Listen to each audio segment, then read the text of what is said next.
What's up guys, and welcome back to my channel. For today's review, XGODY has released a new portable Android 11 smart projector called the Gimbal 5. What's nice about this model is that not only does it have a great display, but it can rotate 180 degrees for vertical positioning and ceiling projection. So my full review begins right after this. Stay tuned.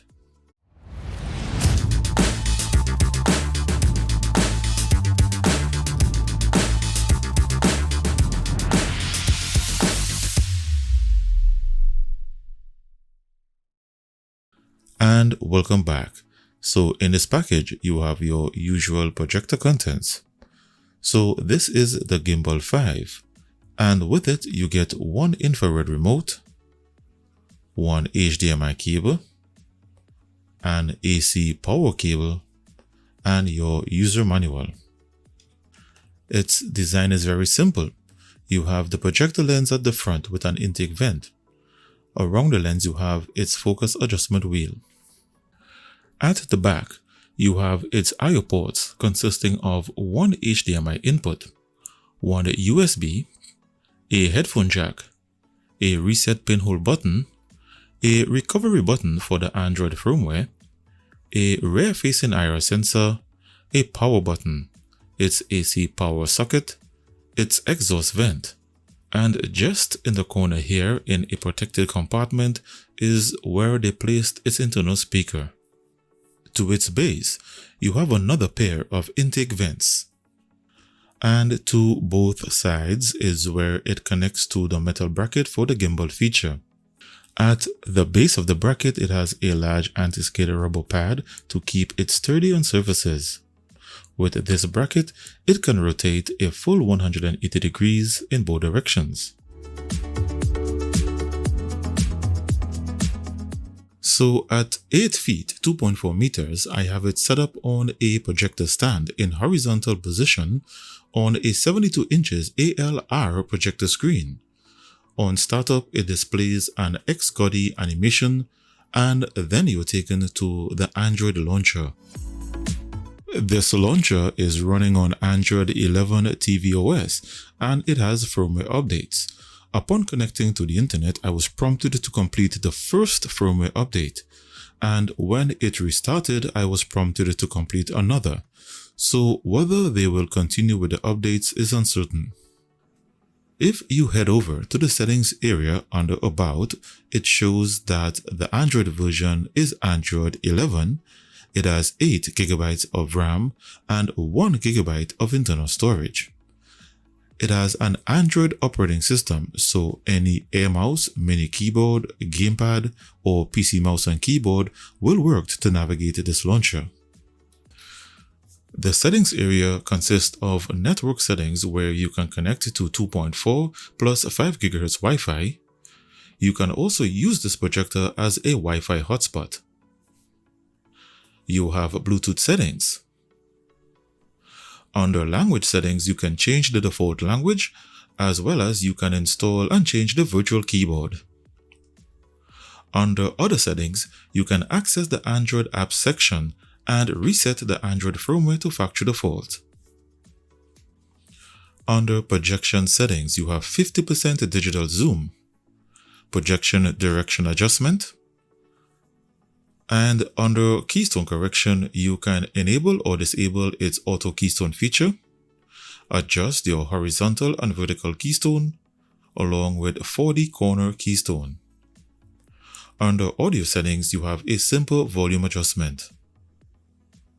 You have date and time settings, and under About, you have device information, firmware updates via USB, and online firmware updates. So at this point in my projector reviews, I would usually show its ability to play media off of external storage connected via USB from devices such as flash drives or external hard drives. Unfortunately, after the second firmware update, I ran into an issue where the file manager is not granting permissions to read files and folders from external storage. I tried various file browsers and they are all experiencing permission issues. The firmware comes with an app store where you can install apps such as Netflix and Prime Video, among a couple others. With Netflix, you get up to HD 1080p resolution with spatial audio. It does not have an HDMI output, so it does not need any special digital rights management. So if you check its DRM information, it will show that it has widevine level 3 with no HDCP protection because it's not necessary. The YouTube application, even though the projector has a native resolution of 1080p, it can play up to 1440p resolution cropped into a 1080p frame.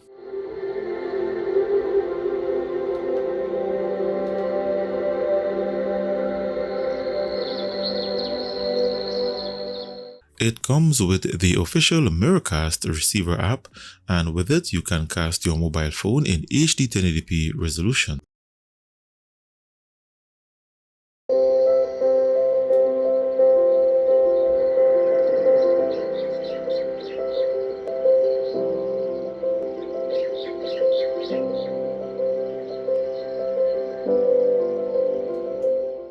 So for an optimal picture quality test, I will now connect it to an Android box and play a high resolution video.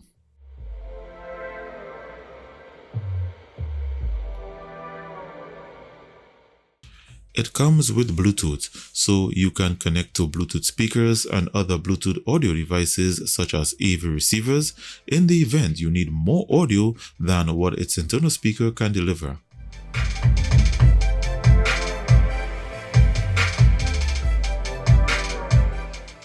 One of the advantages of this projector is that depending on where you need to project your display, let's say for example you are at a party but you want to display it on the ceiling, with its gimbal you can point it directly at the ceiling from any angle, and with its auto keystone feature gives you a perfect display. In summary, this projector falls within the mini to medium size category. It's not super powerful, but it has some cool features such as its gimbal, its Android TV OS operating system, and its auto keystone feature. They still have a couple of bugs to fix, such as permissions for its file manager to read external storage. As mentioned, its display is not at the level of medium to full size models, but it does deliver a decent enough display for its size. So that brings to an end my review. If you like the features of this projector, you can grab one at a very low price of $109 at the time of making this video. I placed links in the description if you are interested and would like to purchase. Thanks for watching. Don't forget to smack that like button before leaving. If you would like to receive notifications about the new boxes, mini PCs, or related accessories, then click the subscribe button and ring the notifications bell and you'll receive a notification each time I do so. Thanks again for watching, stay connected, and see you in the next one.